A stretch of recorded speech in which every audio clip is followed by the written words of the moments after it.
कैसे हैं आप लोग? डर रहे हैं क्या? जी हाँ। तो क्योंकि आपका कल का पेपर है, मेरे से बोला गया था लाइन बोलने के लिए, क्योंकि कल आपका लॉ का पेपर है और सब बच्चे भाई डर रहे हैं। तो कैसे हैं आप लोग पूछने वाली बात ही नहीं है सर। घबराहट हो रही है, पहली बार पेपर दे रहे हो या मल्टीपल टाइम्स पेपर दे रहे हो। सीएम इंस्टीट्यूट की कुछ आदतें होती हैं जो कि आपको पेपर में गड़बड़ कर सकती हैं। उन आदतों से आप कैसे बच सकते हैं और एक अच्छा पेपर पॉजिटिव माइंडसेट से कैसे दे सकते हैं, उसको लेकर मैंने बनाए हैं आपके 5 चीजें। अगर ये 5 चीजें आप ध्यान कर लेंगे, अच्छे से पढ़ लेंगे, ये 5 चीजों का ध्यान रखेंगे, तो आपको पेपर में नहीं आएगी कोई भी प्रॉब्लम। सर सबसे पहली चीज क्या होती है बेटा, बहुत पहाड़ सा सिलेबस है।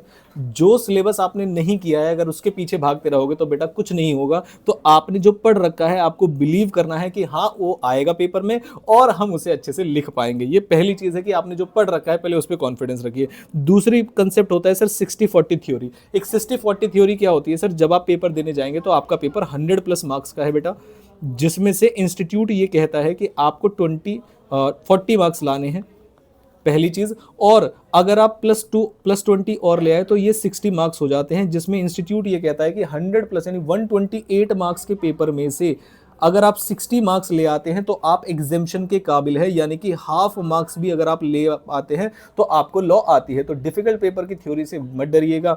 अगर आपको एक क्वेश्चन आता है और एक क्वेश्चन नहीं आता, उसके हिसाब से भी आप पेपर देंगे तो पास होने लायक तो वैसे ही कर देंगे। प्लस एक सिंपल सी चीज होती है सर, एमसीक्यूज कुछ क्वेश्चन नहीं आते तो भी आपको प्रॉब्लम वाली बात नहीं, क्योंकि सारे अटेम्प्ट करने हैं। तो मेरे बच्चे 40 मार्क्स लेकर आना इसमें बहुत ज्यादा मुश्किल काम नहीं है। चाहे वो कितने भी आपके नंबर काट ले, कुछ भी कर ले, कोई प्रॉब्लम नहीं आने वाली आपको पास होने में, ये मेरा बिलीव है। आप बस इस वीडियो को लाइक कर देना। चलिए नेक्स्ट आते हैं बेटा new question. Sir new question का क्या करें? पहली चीज तो अगर आपको न्यू क्वेश्चन नहीं आता तो उसे अटेम्प्ट मत करो, लेकिन सर ये सॉल्यूशन थोड़ी ना हो। लेकिन अगर आपको कोई क्वेश्चन नहीं आता है लेकिन मजबूरी में वो ए और बी पार्ट में ऐसा फंस रहा है कि मुझे एक पार्ट उसका आता है, तो सर इसका क्या सॉल्यूशन है? तो सर इसका सॉल्यूशन एक ही है कि आपको उससे रिलेटेड बेटा जो भी प्रोविजन आता है, क्योंकि लास्ट टाइम आपका DIN का एक कॉन्सेप्ट आया था जिसमें कैंसिलेशन ऑफ DIN, जो कि सीएम में इंटरमीडिएट के सिलेबस में ही नहीं था। लेकिन जब मैंने बच्चों के इंस्टीट्यूट की वेरीफाइड कॉपीज मंगाई तो यकीन मानिएगा 3-3 4-4 लाइन सिर्फ लिखने पर, जिसका उस प्रोविजन से कोई लेना देना नहीं है, उन्होंने 7 में से 4-4 5-5 नंबर दे रखे थे, जो कि मैं भी शौक था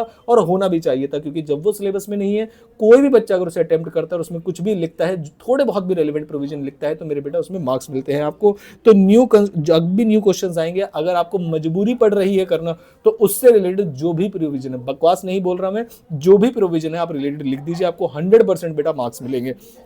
लेंथ थोड़ी बढ़ा देना लॉ की लैंग्वेज सुन के। नेक्स्ट आते हैं बेटा डिफिकल्ट पेपर आएगा तो सर क्या होगा? तो बेटा फिर से मैं बता दूं आपको, 128 मार्क्स के पेपर में से सिलेक्ट करके आपको 40 मार्क्स लाने हैं।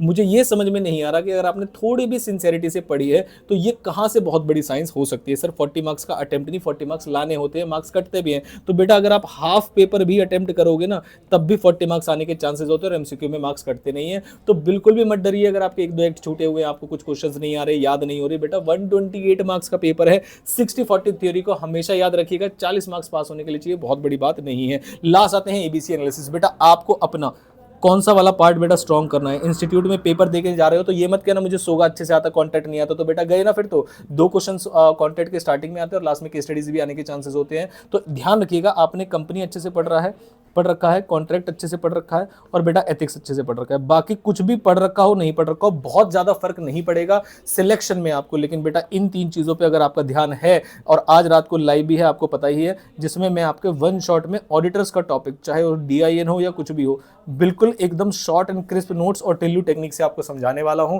आई होप आप सब बच्चे लाइव मेरे साथ जुड़ेंगे। लाइव का टाइम 8:30 बजे है अभी के लिए, कोई इमरजेंसी आ गई तो मैं कुछ कह नहीं सकता, लेकिन 8:30 बजे मैं आपसे मिलूंगा लाइव।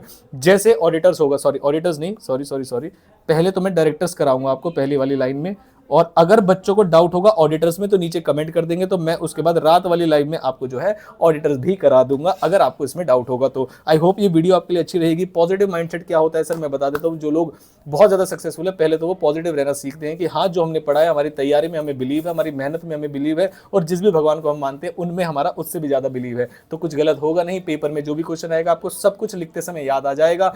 कोई क्वेश्चन नहीं भी आ रहा होगा तो रिलेटेड प्रोविजन लिख देंगे। 60-40 थ्योरी याद रखना। डिफिकल्ट पेपर में मार्किंग आसान होती है, ये मेरी बात बच्चे हमेशा याद रखिएगा। और लास्ट में एबीसी एनालिसिस के साथ चलोगे तो आपका पेपर बिल्कुल नहीं छूटेगा। तो ये कुछ बातें थी जो मेरे आपके एग्जाम के लिए आपको जरूर पता होनी चाहिए। बाकी तैयारी में हमने कोई कमी नहीं छोड़ी है। टेलीग्राम ज्वाइन कर लेना, नीचे दिया हुआ बहुत सारा मटेरियल आपको वहां पर मिल जाएगा। Thank you so much.